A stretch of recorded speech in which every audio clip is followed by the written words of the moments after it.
This will be obvious later, but my mom never told me any of these stories. Edie would have, but Mom didn't like bringing up the past. Though, when we adopted a stray kitten, she was the one who named it Molly.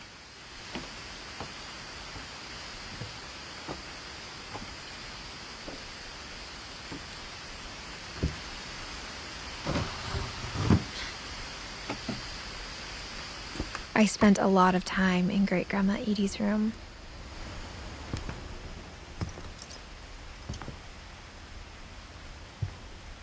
We got along, and it was a good place to hide from my mom. When Edie told people Sven was killed by a dragon, she could also have said he was building a dragon-shaped slide that collapsed. She could have, but she didn't.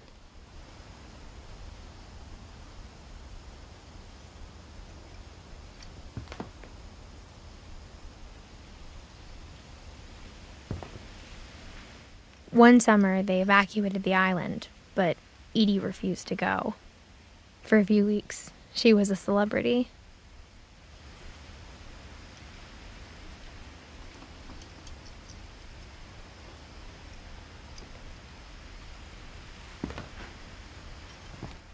I hadn't thought of myself as Edith Jr. for a long, long time. Edie gave a big interview about a mole man living under the Finch house. My mom was furious.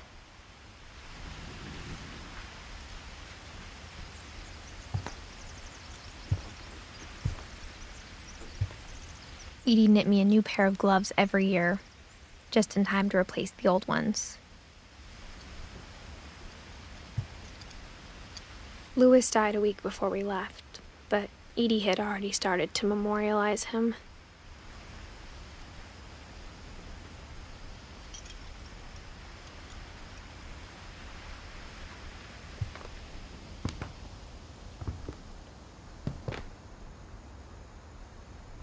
Her room was like a museum.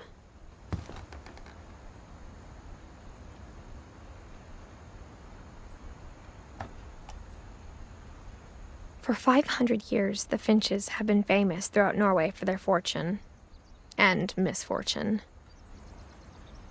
Odin Finch buries the latest victims of the family curse, his wife Ingeborg and their newborn son, Johan.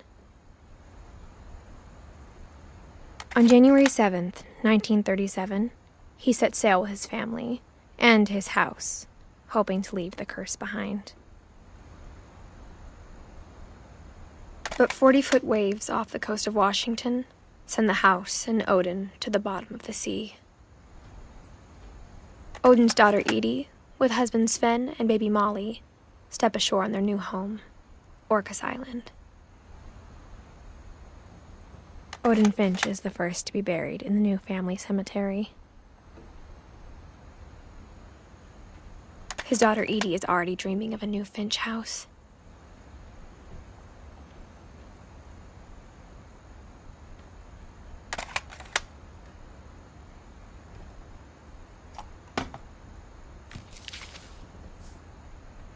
Whatever's wrong with this family, it goes back a long ways.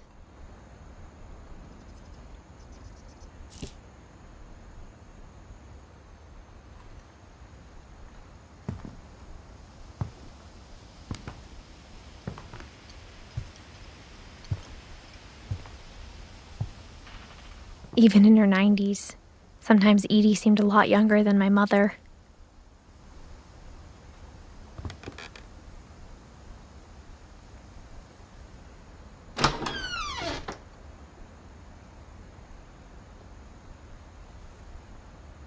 The only trace Grandpa Sam's first wife Kay left on the house was the pink bathroom.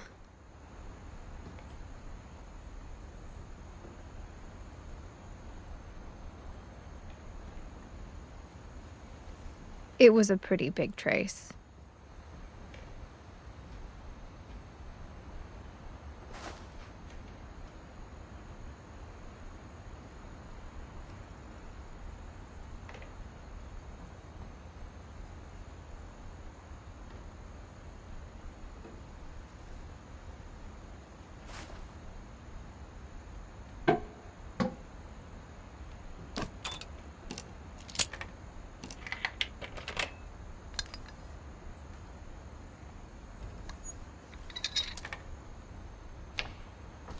There's a secret in this bathroom. It's in the last place you would look. It isn't in the cupboard. It's hidden in this book.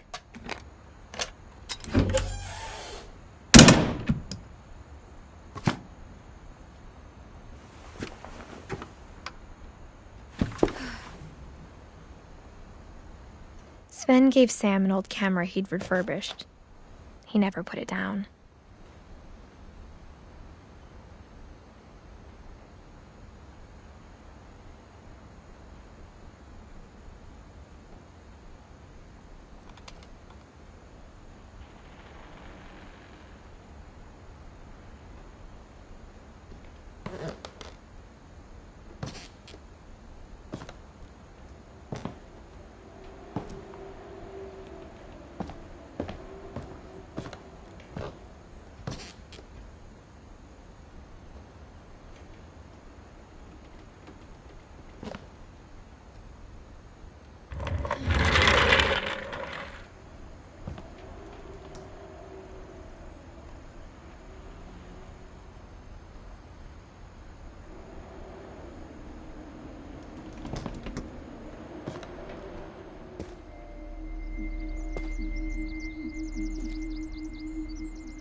I knew Grandpa Sam had a twin, and that he never talked about him.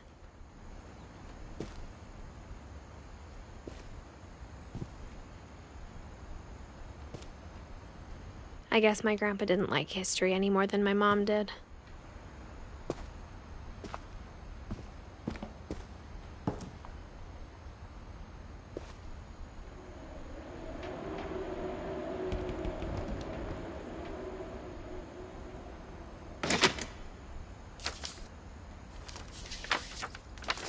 How I Want to Remember My Brother by Sam Finch. The thing I remember is that when he made up his mind, that was it.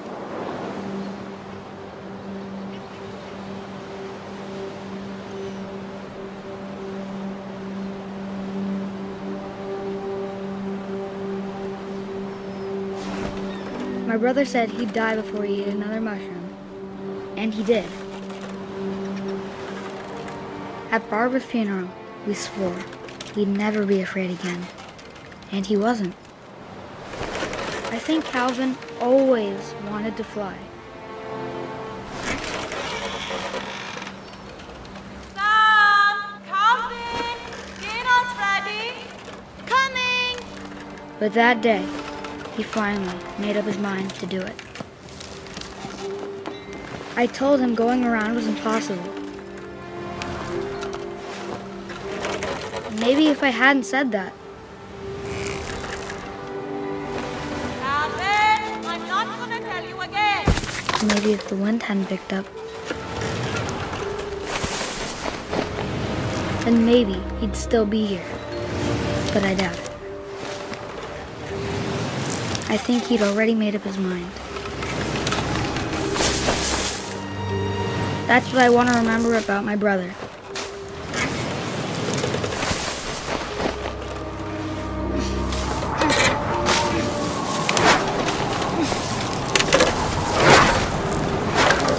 the day he made up his mind to fly. And he did.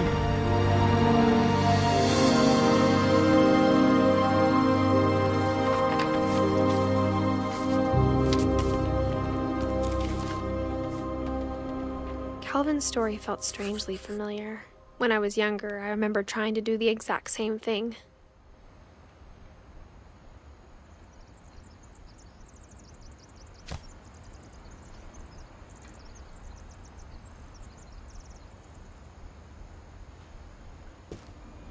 After the funeral, Edie roped off Calvin's half of the room.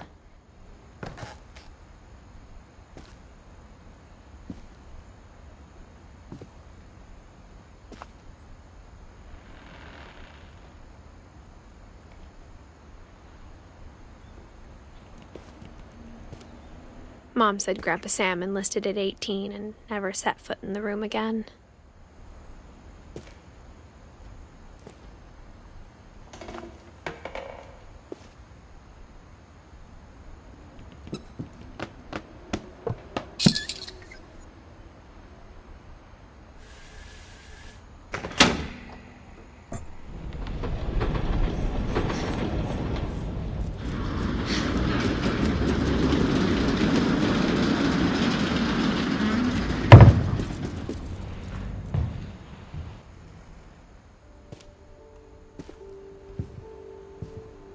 The passages were a pretty tight fit. They'd obviously been built for smaller hands and bellies.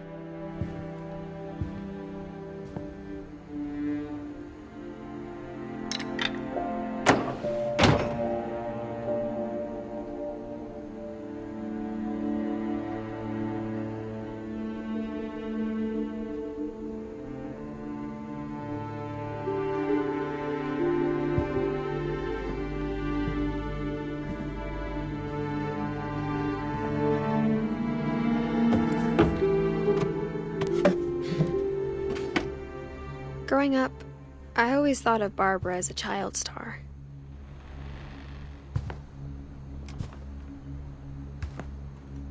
I never thought about how hard it must have been for her afterwards.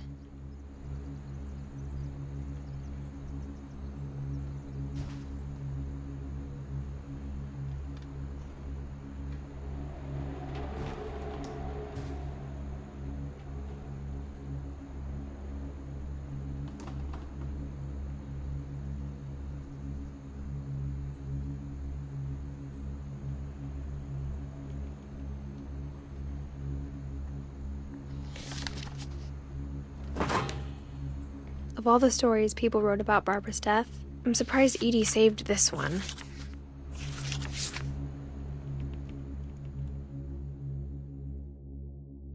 Old Jack here with another ghastly tale inspired by America's most unfortunate family. I'm calling it The Surprise Ending of Barbara Finch. As a child star, Barbara was famous for her scream. Now at 16, she was all washed up. A has-been. But in a lucky break, she'd been asked to perform her signature scream at a local convention for monster movie fans.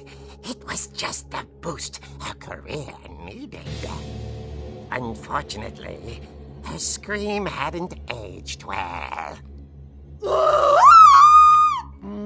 Getting better. I think you just need the right motivation. Her biggest fan and current boyfriend, Rick, was about to demonstrate when... Now that was a great scream. It was Barbara's father, Sven. He'd slipped into a table saw and had to be rushed to the emergency room. So Barbara got stuck babysitting her youngest brother, Walter.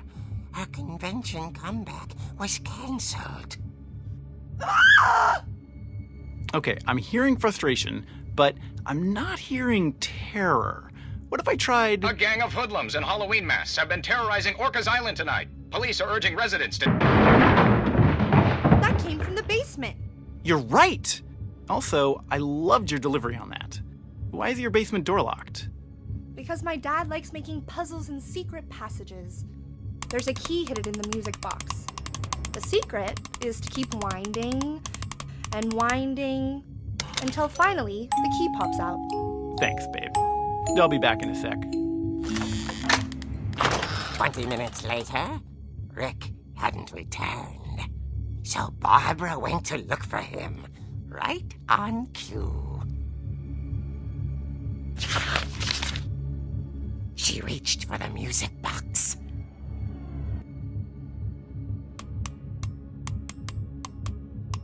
And as she wound the key, she listened for Rick, but the house was silent.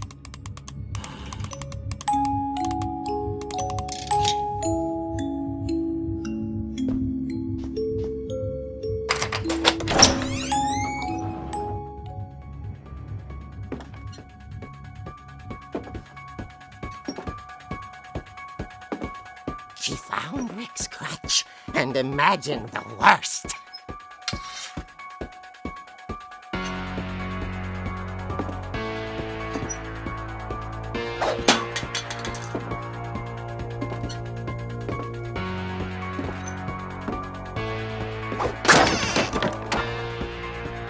The gang's leader is the infamous Hookman killer, Dr. Carl Hamill, who impaled and then ate his family 10 years ago tonight.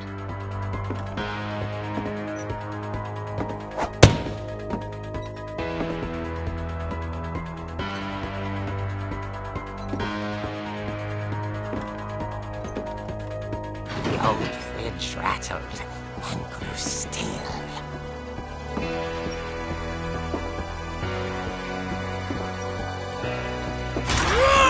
Oh dear! Oh! Rick?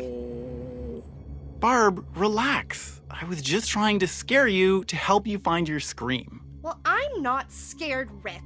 I'm furious. Then act furious. All I'm getting from you now is that you're hurt and confused and you're... She threw him out, but she kept a little something to remember him by. Barb, have you seen my other crutch? And she was still holding it when she fell asleep watching the late picture show. Hours later... Barbara! Walter, what's going on up there? Ah! Okay, I'm coming up, but if this is a trick, you're dead, Walter.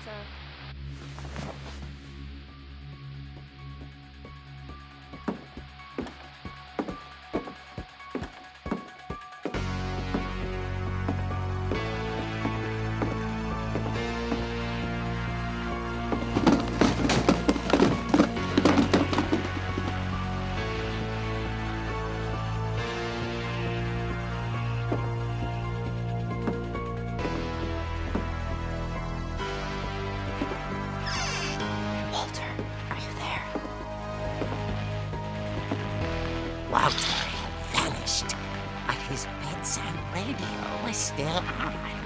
Orcas Island police describe the man as 6 feet tall, with a steel hook for a hand. Residents are urged to lock all doors and windows and notify the police of any suspicious activity.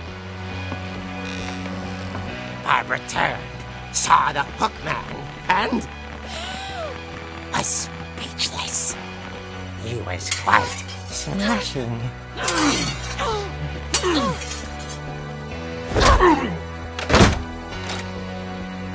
And here he was.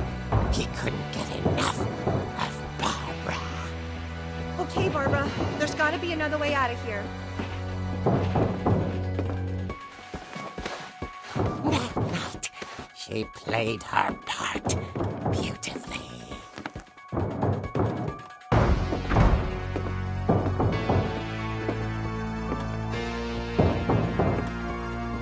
She thought about abandoning Walter, but just couldn't do it.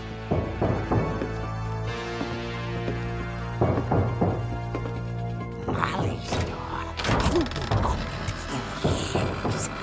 The hinges groaned.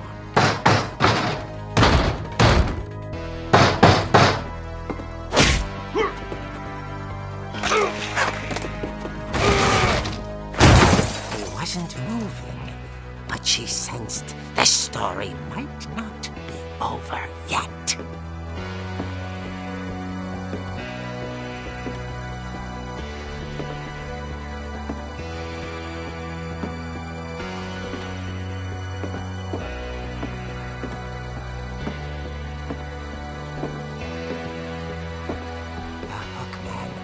Vanished. She listened for his breathing, but all she heard was...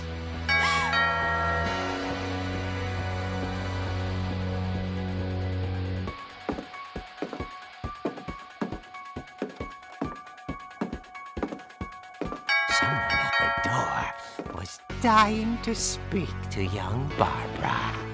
At the door, she heard whispering. Was coming from inside the house.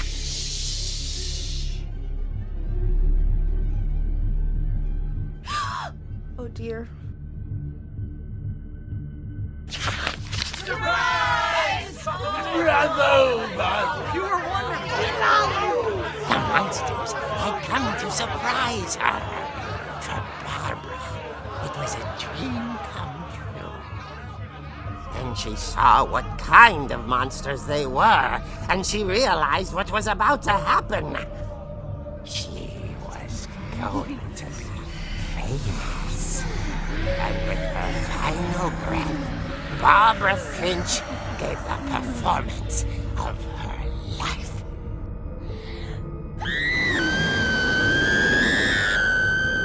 I wasn't there myself, but I hear Barbara was magnificent. Poor girl. She had a taste for stardom. But unfortunately, so did her fans. Of course, the police blamed it all on poor Rick, who disappeared the same night. And little Walter, hiding under his bed the whole time. He took it all pretty hard, but that's another story. As for Barbara, tucked inside the music box is all they ever found of her. Her ear. Now that's what I call a real eerie tale.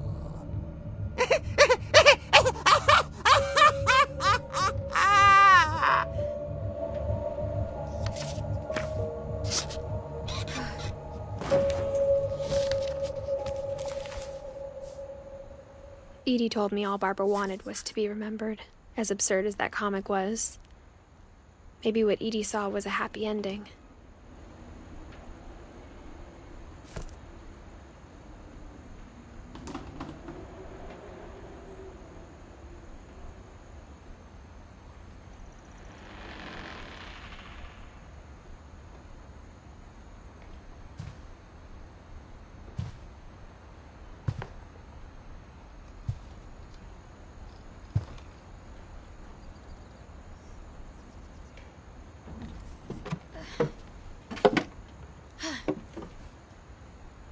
I guess now I know why Mom didn't like me playing with the music box.